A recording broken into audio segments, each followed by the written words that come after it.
क्या बोला जी? क्या बात है? A desperate call by a father to his son. Aayansh is a brain-damaged child who has cerebral palsy and epilepsy.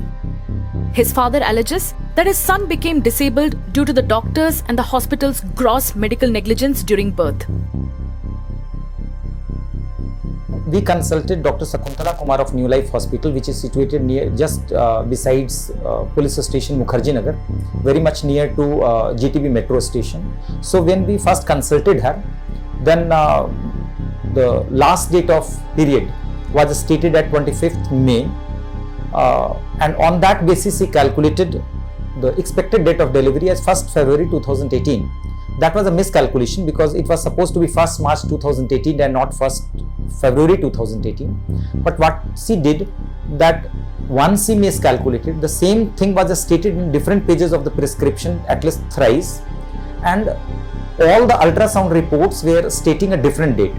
But she continuously neglected the reports or the dates given by the ultrasounds. So she kept on committing the, you may say, the mistake continuously, never tried to find out the reason behind a different date other than the date which was stated in the prescription. I was accordingly advised that as the date of delivery is 1st of February 2018, so we can't wait for more than 10 days. So I consulted the doctor, and she stated that you get your wife admitted as soon as possible. And then I admitted my wife. She remained in the hospital for more than 24 hours before the delivery. So the hospital and the doctors get every opportunity to diagnose or to form an opinion what is happening. The allegations are serious. Ayansh's father alleges that the hospital miscalculated the baby's delivery date and then manipulated the baby's medical records. I was called in panic mode by them, and I was asked to sign on multiple papers of 2 files. I kept on signing. I was informed that the head has come out of in the delivery process, but they are not in a position to proceed for the delivery. So they have to immediately conduct the operation. So after taking my consent, they started operating. So in between, you may say there was a gap of 2, 3, 4 minutes, whatever be. Because of that, my son suffered a huge shortage of oxygen, also known as hypoxia, and because of that, from that day till today he is suffering. On that day, even my wife was serious. 2 units of blood I arranged. Then my wife became serious. Son was shifted to another hospital, and he remained in the hospital for around 8 months continuously in NICU. And then the doctors simply stated me that there is no treatment involved, so it is better to keep the child at your own place and you will learn how to manage the baby. Ayansh's father says that medical negligence has caused his son to be a patient for life, and he will be confined in bed for the rest of his life. My son's limbs do not function. His hearing and visual abilities are non-responsive. He hardly closes his eyelids. His speech is absent, and he does not recognize his own parents or sibling. He cannot express his pain and keeps suffering. Every moment of his life is traumatic, states Ayansh's father in his petition before various courts and consumer dispute redressal forums.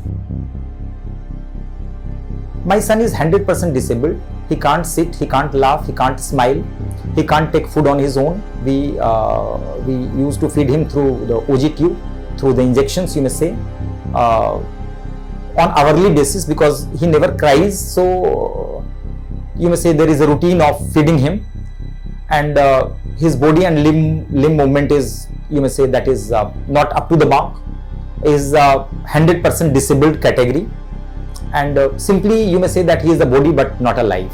The day when which we will stop taking care of him or we will minimize our effort, I suspect that he will not survive. After going through the facts of the case, the Delhi Medical Council recommended the name of Dr. Shakuntala Kumar be removed from the State Medical Register of the Delhi Medical Council for a period of 7 days.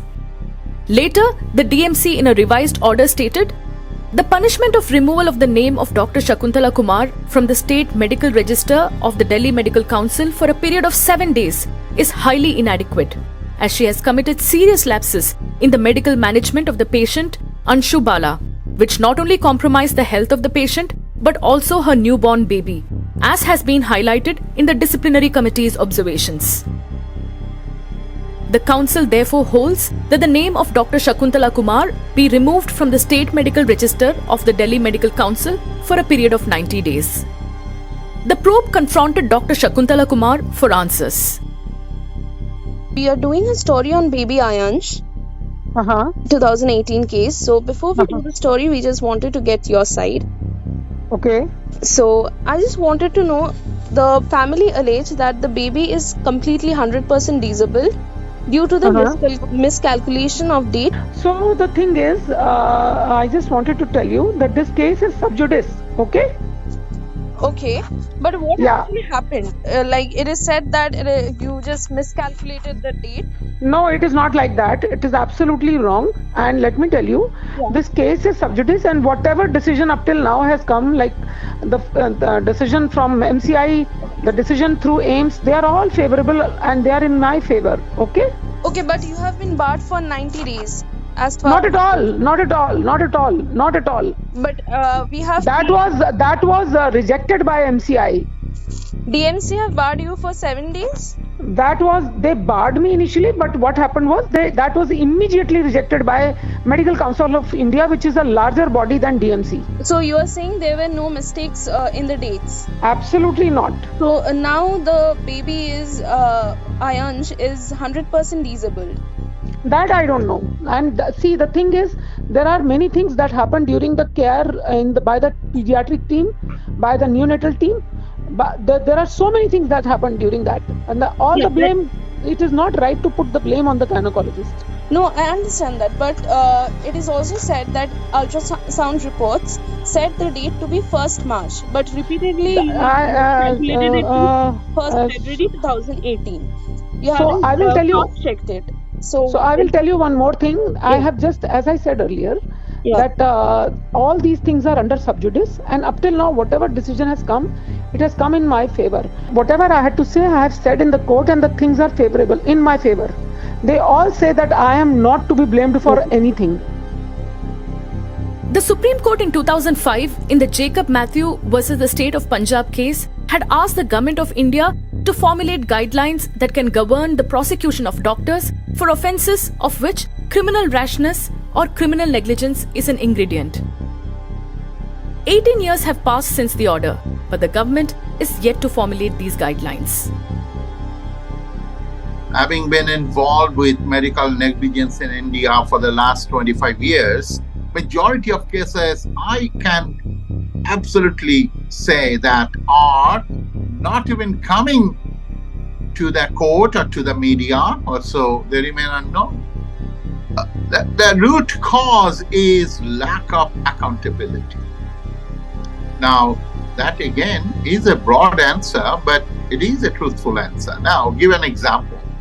In US, where I have been for last so many decades, and being from India, a doctor, so I have seen both sides, the very best and one of the very worst. Yes, I can say that India right now, one of the very worst.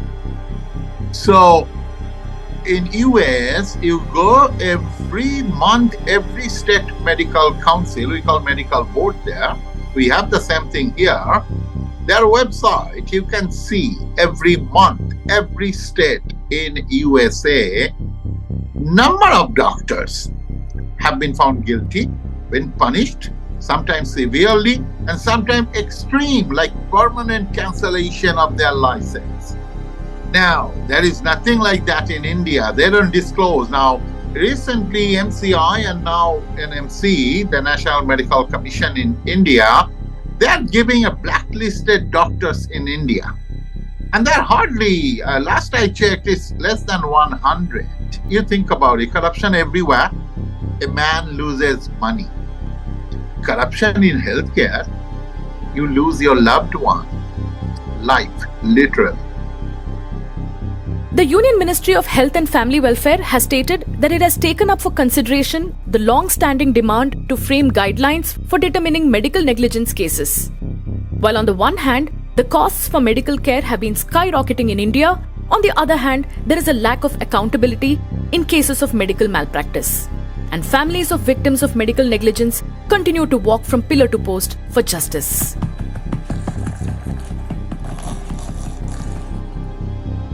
The system is not helping you, the law is not helping you.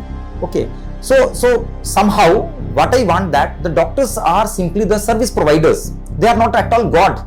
So we should stop giving them the status of a God. They are the service providers. Hospitals are not temples, but they are the, you may say, the places where the money is extracted.